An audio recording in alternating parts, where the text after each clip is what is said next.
의료계 단체들이 협의체 탈퇴를 선언하며 여야의정협의체가 사실상 활동을 멈췄습니다. 대한의학회와 한국의과대학 의학전문대학원협회는 어제 4차 회의를 끝으로 협의체 탈퇴를 공식 발표했습니다. 이 사태를 해결하고자 하는 의지가 없다는 사실을 확인한 지금 대한의학회와 KAMC는 협의체 참여를 중단할 수밖에 없는 참담한 결정을 내리게 되었습니다.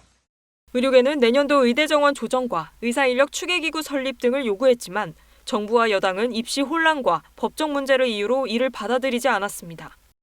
현재 입시가 진행 중인 상황에서 정부가 혼란을 초래하는 그 어떤 조치를 취하는 것은 수험생을 비롯한 교육 현장에 막대한 부담을 주기 때문에 불가하다는 것을. 정부는 내년도 정원 조정은 불가능하다면서도 2026학년도 정원 논의부터는 의료계와 협력하겠다는 뜻을 밝혔습니다. 또 협의체 공식 회의는 중단됐지만 비공식 대화를 통해 대화의 끈을 이어가겠다고 강조했습니다. 하지만 협의체가 출범 20일 만에 좌초하며 의정 갈등은 해를 넘길 가능성이 커졌습니다. 내년도 전공의 모집과 의사협회 회장 선거 등 주요 일정이 남아있는 상황. 정부와 의료계 간 대립은 새로운 국면을 맞을 것으로 보입니다. KBS 뉴스 주현지입니다. 의협 비상대책위원회의 첫 회의 결과는 강경 기조였습니다. 의협 비대위는 내년도 의대 모집 중단을 정부에 재차 촉구하기로 결정했습니다. 정부의 입장 변화가 있을 때까지 전공의, 의대생은 물론 의대 교수와 개원의 등 의료계 전 직역이 모여 싸우겠다고 밝혔습니다. 3,000명을 교육할 수 있는 환경에서 갑자기 6,000명, 7,500명의 의대생을 교육하는 것은 불가능하다.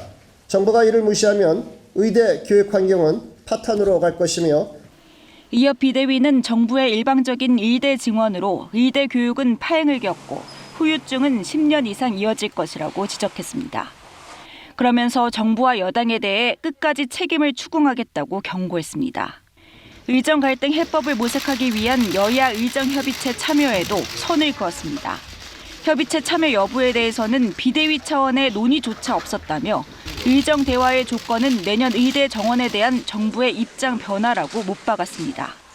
그러면서 대화에 알맹이 없이 정부 정책 수용만을 고집하는 협의체는 의미가 없다고 강조했습니다.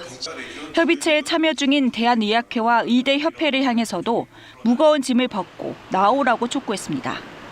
의협 비대위는 오는 27일 2차 회의를 열고 향후 투쟁 방식 등을 논의할 예정입니다. 정부는 이번 비대위의 입장에 대해 수능이 끝난 만큼 의대 정원 재검토는 어렵다는 입장. 비대위가 강경 기조로 돌아서면서 의정 갈등이 원점으로 돌아가는 거 아니냐는 우려가 나오고 있습니다. KBS 뉴스 홍진아입니다.